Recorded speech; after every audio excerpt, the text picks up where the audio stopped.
बार्शी शहरातील आणि तालुक्यातील नागरिकांना या ठिकाणी विनंतीपूर्वक सांगू इच्छितो।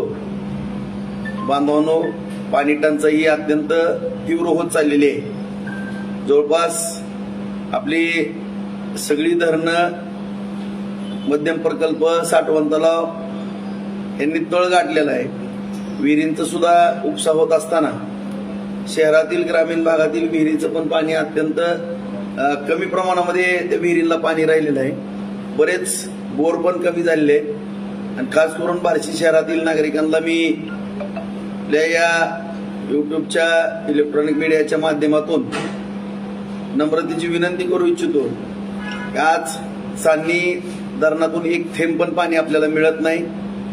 उजनी धरणातून सुद्धा पाणी त्या ठिकाणी एकदम कमी झालेलं आहे। 1 कोटी लिटरच्या 1 कोटी ते 1.25 कोटी लिटरच्या आसपास पाणी या ठिकाणी मिळतंय। काही आपल्या भगवान देवस्थानच्या कडच्या 3 विहिरी, भगवान देवस्थानच्या पुढील विहीर, कोर्ट विहीर, जवार विहीर व पेडाई विहीर या 4 विहिरीवरनं आपल्याला काही प्रमाणामध्ये पाणी आपण उपलब्ध केलेलं आहे आणि अशा रीतीने या ठिकाणी एकदम कमी प्रमाणामध्ये पाणी उपलब्ध होऊ लागलेलं आहे। त्यामुळं तीव्र पाणी टंचाई जाणवू लागलेली आहे।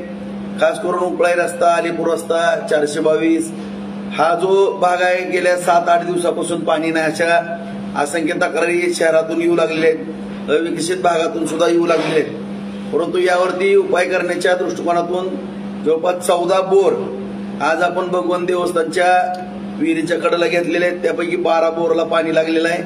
त्या मोटरी बसवून आपण विहिरीमध्ये पाणी सोडलेलं आहे। त्या विहिरीचा सप्लाय आपण उजनी फिल्टरला त्या ठिकाणी घेतलेला आहे। उजनी धरणातील पाणी आणि विहिरींचं पाणी असं एकत्रित करून आपण हा पाणी पुरवठा या ठिकाणी करत असताना उजनीच्या पण धरणातून जे पाणी येतंय ते अत्यंत शेवटच्या टप्प्यातलं पाणी त्या ठिकाणी येऊ लागलेलं आहे। त्यामुळं जे थोडी त्या ठिकाणी तवंग वगैरे त्या ठिकाणी केमिकलचा दिसून येतोय आणि काही प्रमाणामध्ये थोडाफार वास सुद्धा येण्याची शक्यता नाकारता येत नाही। अशा पद्धतीची परिस्थिती या ठिकाणी निर्माण झालेली आहे। त्या ठिकाणी जे आपल्याला प्रक्रिया करायची, सगळे डोस वगैरे देण्याचं काम या ठिकाणी पाणी पुरवठा विभागाकडनं नगरपालिकेच्या माध्यमातून चालू आहे। तरी देखील या ठिकाणी आपण जवळपास 80 बोर आणि 80 बोर मध्ये मोटारी, त्याचबरोबर 40 हापसे,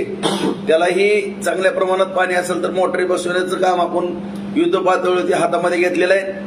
त्याचे सुद्धा जवळपास 17 बोर मारण्याचं काम या ठिकाणी पूर्ण झालेलं आहे। लाईटचे कनेक्शन घेणं, कोटेशन भरणं, ह्या सगळ्या प्रक्रिया क्लिष्ट प्रमाणामध्ये आहेत। तरी देखील कुठेही विनाविलंब या ठिकाणी प्रत्येक ठिकाणी तातडीने उपाययोजना करण्याचं काम या ठिकाणी चालू आहे।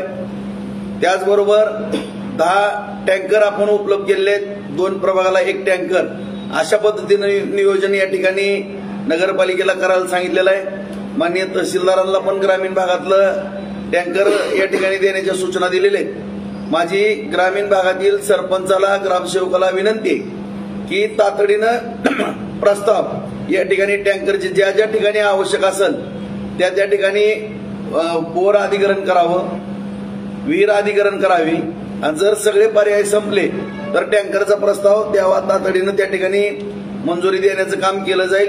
कुठेही पाण्याची अडचण येणार नाही याची दक्षता आपण घेतली जाईल। परंतु या ठिकाणी माझी खास करून बार्शी शहरातील नागरिकांना नम्रतेची विनंती बांधवानो की आता कसं आहे, पाणी भरपूर होतं। पाणी भरपूर असताना नळाला पाणी येत होतं, मोठ्या प्रमाणामध्ये पाणी येत होतं। जवळपास आपण आपल्या हौदामध्ये पाणी घेण्याच्या व्यवस्था मोटरीने सुद्धा केलेल्या होत्या, परंतु ते दिवस आता राहिलेले नाही। थोडं काही गोष्टी त्या परिस्थितीचे एक गांभीर्य ओळखून सर्वांनी त्या परिस्थितीनुसार थोडं सगळ्यांना ऍडजस्ट करून घेणं अत्यंत गरजेचं असं मला या ठिकाणी सर्वांना सांगायचंय आपल्या या मीडियाच्या माध्यमातून।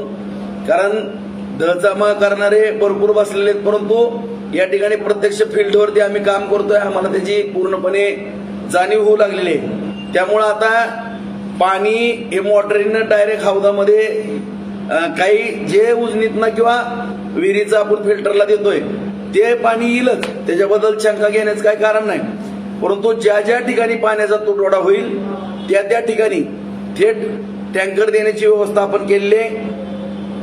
ज्या भागामध्ये पाणीच येत नाही किंवा अडचण निर्माण झाली त्यांनी डायरेक्ट फोन मुख्याधिकारी किंवा मला करावा किंवा आपले माजी चेअरमन पाणी पुरवठ्याचे भैया बारगुळे, दीपक राऊत हे सातत्यानं या ठिकाणी त्यांचे नंबर या ठिकाणी पाणी पुरवठा किंवा नगरपालिकेच्या त्या ठिकाणी लावले जातील.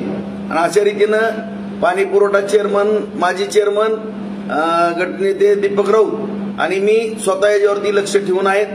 आम्ही त्यावेळेस शिवणला पाणी पुरवठा अधिकाऱ्यांना सूचना देऊच, परंतु तरी देखील नागरिकांनी कुठलाही रोष मनामध्ये न धरता शेवटी निसर्गाच्या पुढे कुणीच काही करू शकणार नाही. त्यामुळं या ठिकाणी आपण सर्व नागरिकांनी पाणी काटकसरीनं वापरावं.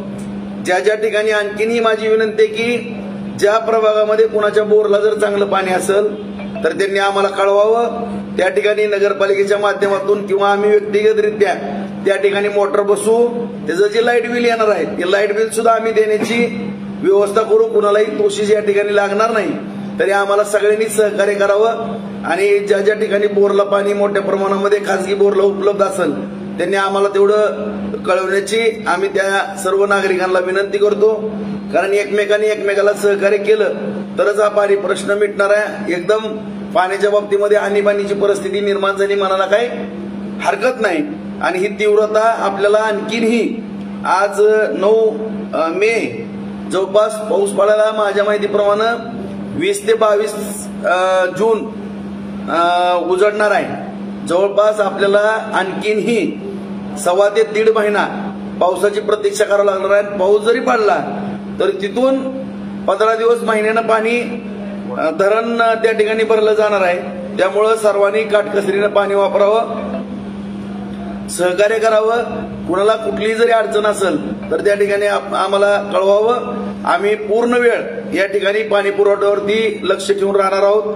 त्याचबरोबर रोज मी स्वतः सर्व पाणी पुरवठ्याची व्यवस्था सुरळीत चालते का त्याचा रोजच्या रोज आढावा घेणार आहे.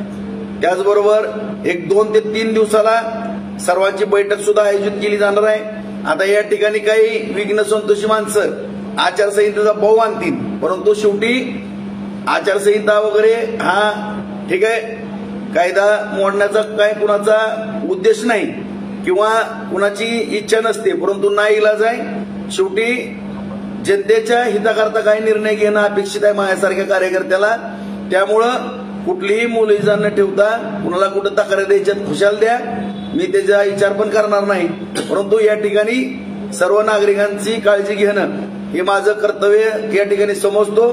त्यामुळं काही विरोधकाला पण माझी विनंती आहे की खोड्या करायचं कमी करा. चांगलं काम करत असताना तुम्ही पण पुढे या. 2-4 बोर तुम्ही पण मारा, 2-4 टाक्या तुम्ही पण बसवा, तुमचा पण मी सत्कार करतो. पण कुणाच्या पायात पाय घालण्याचा धंदा कुणी करू नका. या ठिकाणी नागरिकाच्या अडचणीला या ठिकाणी तोंड देण्याच्या दृष्टिकोनानं सगळ्यांनी सहकार्य करावं. आणि सहकार्य नसलं करता येत शांत बसा, आमचं आम्ही खंबीर आहे. या ठिकाणी शासकीय यंत्रणा जिथपर्यंत पोचती तिथपर्यंत पोचू द्या. ज्या ज्या ठिकाणी अडचणी येतील मग स्वतः बोर मारण्याच्या किंवा टाक्या बसवण्याच्या त्या ठिकाणी सुद्धा आम्ही या ठिकाणी सक्षम आहोत. कुठली अडचणी येणार नाही. फक्त नागरिकांनी संयमाने आणि शांततेने आमच्यापर्यंत निरोप पोहोचवावे. आम्ही त्या ठिकाणी पाणी पुरवठा उपलब्ध करून देण्याची व्यवस्था करू. फक्त आता असं आहे की जे मगाच सांगितलं मी मोठ्यानं पाणी आत यायचं हौदात ही परिस्थिती बांधवांना राहिली नाही. टँकर आपापल्या दारामध्ये येईल. 100-100 फुटातल्या सर्व नागरिकांनी त्या ठिकाणी टँकरमधनं पाणी भरून घेऊन सहकार्य करावं. तुमची अडचण सोडवावी आणि आम्हालाही समजून घ्यावं. कुणीही मुद्दाम करत नाही. शेवटी निसर्गाच्या पुढं कुणाचंच काही चालत नाही. आणि एवढंच वर्ष आपल्याला अडचण आहे. पुढच्या वर्षी आज आपली उजनी पाणी पुरवठा योजना युद्ध पातळीवरती काम त्या ठिकाणी चालू आहे. जो रोज आता सुद्धा पाईपलाईन खोदण्याचं काम चालू आहे. सगळे पाईप आलेले आहेत. हे फोटो त्याचे सगळे या ठिकाणी आहेत. सगळे पत्रकार बांधवांना सुद्धा त्या साईटवरती व्हिजिट करून किती फास्ट काम चालू आहे. मी मागं सांगितलं होतं की वर्क ऑर्डर दिल्यापासून 1 वर्षाच्यात पाणी आपल्याला आणायचंय. पुढच्या वर्षी कसल्याही परिस्थितीमध्ये रोज 4.5 कोटी लिटर पाणी येणार म्हणलं की येणारच. त्यामुळं पुढच्या वर्षीपासून कुठली अडचण येणार नाही. मी 15 वर्ष अजिबात लावणार नाही. मी फक्त एकच वर्षाची मुदत बार्शीकरांकडनं घेतली. सगळ्या पत्रकार बांधवांना सुद्धा त्या साईटवर नेतो, सगळी वस्तुस्थिती दाखवतो, सगळ्या जनतेच्या समोर मांडणं माझं कर्तव्य आहे. फक्त माझी नम्रतेची हात जोडून विनंती आहे नागरिकांना की समजून घ्या, व्यवस्थित निरोप द्या. तुम्हाला टँकरच्या माध्यमातून या ठिकाणी आम्ही पाणी पुरवठा करायला सक्षम आहेत. आता 10 टँकरची व्यवस्था केली आहे. गरज जर पडली तर आणखीन त्या ठिकाणी प्रत्येक प्रभागाला एक अशा पद्धतीने नगरपालिका जिथपर्यंत काम करते तिथपर्यंत काम करू द्या. उर्वरित आम्ही व्यक्तिगतरित्या त्या ठिकाणी आम्ही काम करण्याची आमची मानसिकता असणार आहे.